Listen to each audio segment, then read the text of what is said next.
मध्य प्रदेश सरकार द्वारा विधानसभा सत्र 2022-23 का बजट पेश किया गया। बजट को विधानसभा चुनाव और नगरीय निकाय चुनाव को देखते हुए राज्य सरकार ने खाका तैयार किया है, जो जनता को राहत देने का काम करेगा। वहीं बजट में किसी भी प्रकार का अतिरिक्त शुल्क सरकार द्वारा नहीं लगाया गया है। बजट में भोपाल, इंदौर सहित जबलपुर पीपी मॉडल पर 2017 इलेक्ट्रॉनिक व्हीकल चार्जिंग स्टेशन बनाए जाएंगे।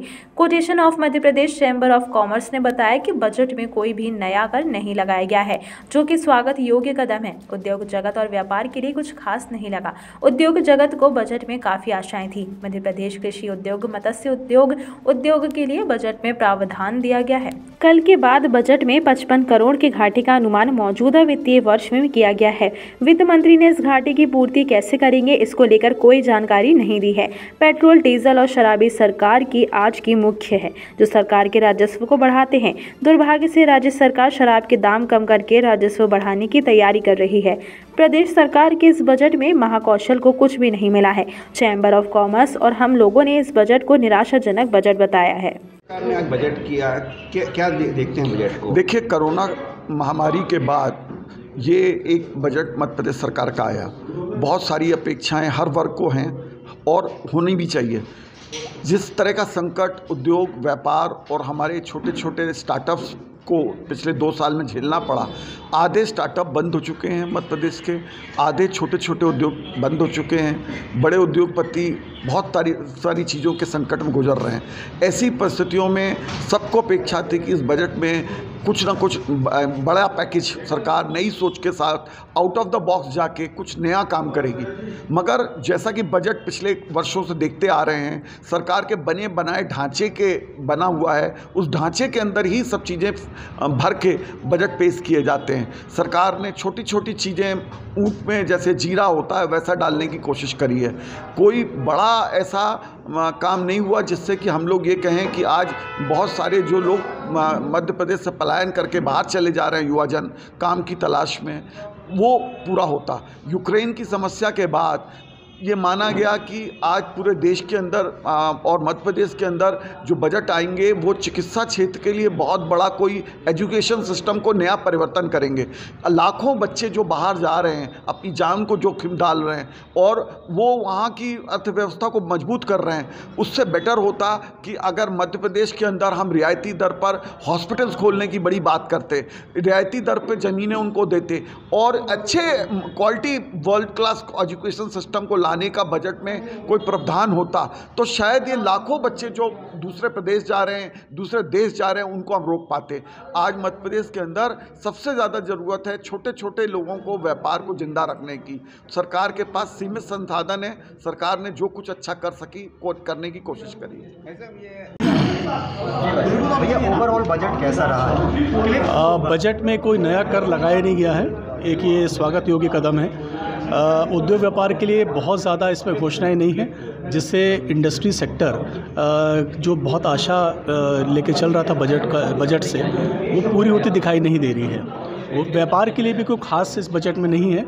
हालांकि कोशिश ही की गई है कि बहुत सारी सोशल इंजीनियरिंग की योजनाएं में, जैसे मत्स्य पालन की, कृषि की बात हो या सिंचाई की रकबा बढ़ाने की बात हो, वो कृषि आधारित तो अच्छा है, लेकिन अगर अपन व्यापार उद्योग की बात करते हैं तो इसमें बहुत कुछ नहीं है। दूसरी चीज़ इम्पॉर्टेंट ये है कि बजट में 55,000 करोड़ के घाटे का अनुमान वित्तीय वर्ष में किया गया है। वो घाटे की पूर्ति कैसे होगी, इस पर कोई भी बात नहीं की वित्त मंत्री जी ने। करीब करीब 2 लाख, करीब करीब 3.25 लाख करोड़ का बजट है और 3 लाख करोड़ के आसपास ऋण मध्य प्रदेश की आम जनता पे है, 8 करोड़ की जनता पे।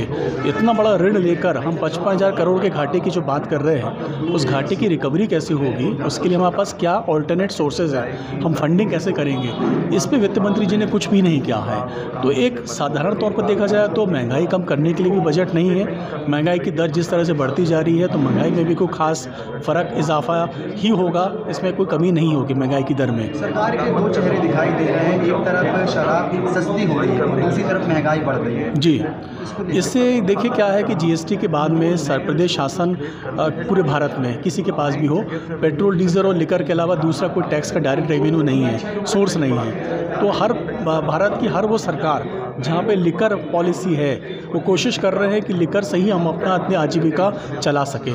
दुर्भाग्यजनक है, लेकिन मजबूरी है वित्त मंत्री जी, मुख्यमंत्री जी की। अगर उसमें सब सस्ती नहीं करेंगे तो जो आशा व्यक्त की जा रही है कि लिकर सेक्टर उनको संभालेगा, वो संभालने में भी असफल साबित होगा। तो एक तरह से दुर्भाग्यजनक पहलू है, लेकिन विडंबना है कि सत्य यही है। आपने क्या उम्मीद लगाई थी और आपकी उम्मीद के विपरीत? बजट में इंडस्ट्रियल एरिया जबलपुर महाकौशल के लिए, यहाँ पे क्लस्टर डेवलपमेंट के लिए बहुत कुछ उम्मीदें थी। डिफेंस क्लस्टर के बारे में बात करना, फर्नीचर क्लस्टर के बारे में बात करना, लॉजिस्टिक्स पार्क के बारे में बात करना, इन पर वित्त मंत्री जी ने कुछ भी नहीं कहा है। ये ऐसा हो गया है आजकल कि बजट आज 9 मार्च को जो किया गया है, पेश किया गया, लेकिन पूरे 12 महीने की प्रक्रिया हो गई है। हर 2 महीने में एक नई चीज़ है। आज इस बजट में अगर आप गौर करेंगे तो 1/4 घोषणाएं वो हैं जो कि पहले हो चुकी हैं, वित्त मंत्री जी ने उसको पुनः दोहराया है। चाहे वो 11 औद्योगिक क्षेत्रों के गठन की बात हो, चाहे वो किसी और क्षेत्र की बात हो, चाहे सोलर की बात हो, चाहे। बजट से हम लोगों को बहुत उम्मीदें थीं, और जैसे छत्तीसगढ़ की सरकार ने बजट पेश किया तो उन्होंने नई पेंशन स्कीम ख़त्म करके अपने सरकार के कर्मचारियों को, प्रदेश सरकार के कर्मचारियों को पुरानी पेंशन दी है। हम लोगों को उम्मीद थी कि मध्य प्रदेश सरकार में कार्यरत जो भी कर्मचारी हैं उनको भी नई पेंशन के हटा करके पुरानी पेंशन दी जाएगी 2004 के बाद जो लोग काम कर रहे हैं। और अभी उसमें लोगों में बहुत निराशा है जो राज्य सरकार के कर्मचारी हैं। और जब कई राज्य सरकारें पुरानी पेंशन लागू कर देती तो फिर हम लोग केंद्र सरकार से भी अनुरोध करते और वहाँ भी केंद्रीय कर्मचारियों के लिए भी ये मुद्दा काफ़ी अहम है, वहाँ भी लागू होने की संभावना बनती। दूसरा, जो केंद्र सरकार के कर्मचारी मध्य प्रदेश में काम करते हैं उनको भी प्रोफेशनल टैक्स देना पड़ता है। ये प्रोफेशनल टैक्स उत्तर प्रदेश में, राजस्थान में, झारखंड में, इन स्टेट्स में नहीं लगता है, लेकिन हमारे सारे कर्मचारियों को प्रोफेशनल टैक्स देना पड़ता है, जबकि अन्य प्रकार के टैक्स हम देते ही हैं। तो हमारी उम्मीद थी कि ये प्रोफेशनल टैक्स ख़त्म किया जाएगा, और इसका राज्य सरकार चुनाव में मैनिफेस्टो में वादा भी कर चुकी थी, लेकिन वो भी नहीं हुआ। इससे हम लोग काफ़ी निराश हैं, और मेरे राज्य सरकार से, केंद्र सरकार से ये मांग है कि पुरानी पेंशन को कर्मचारियों के लिए लागू किया जाए और प्रोफेशनल टैक्स को भी ख़त्म किया जाए, जिससे बढ़ती महंगाई के बोझ से हम लोगों को थोड़ी राहत मिल सके। BN शुक्ला, मंडल अध्यक्ष WCRU जबलपुर। जबलपुर से आशीष बाथरे की रिपोर्ट।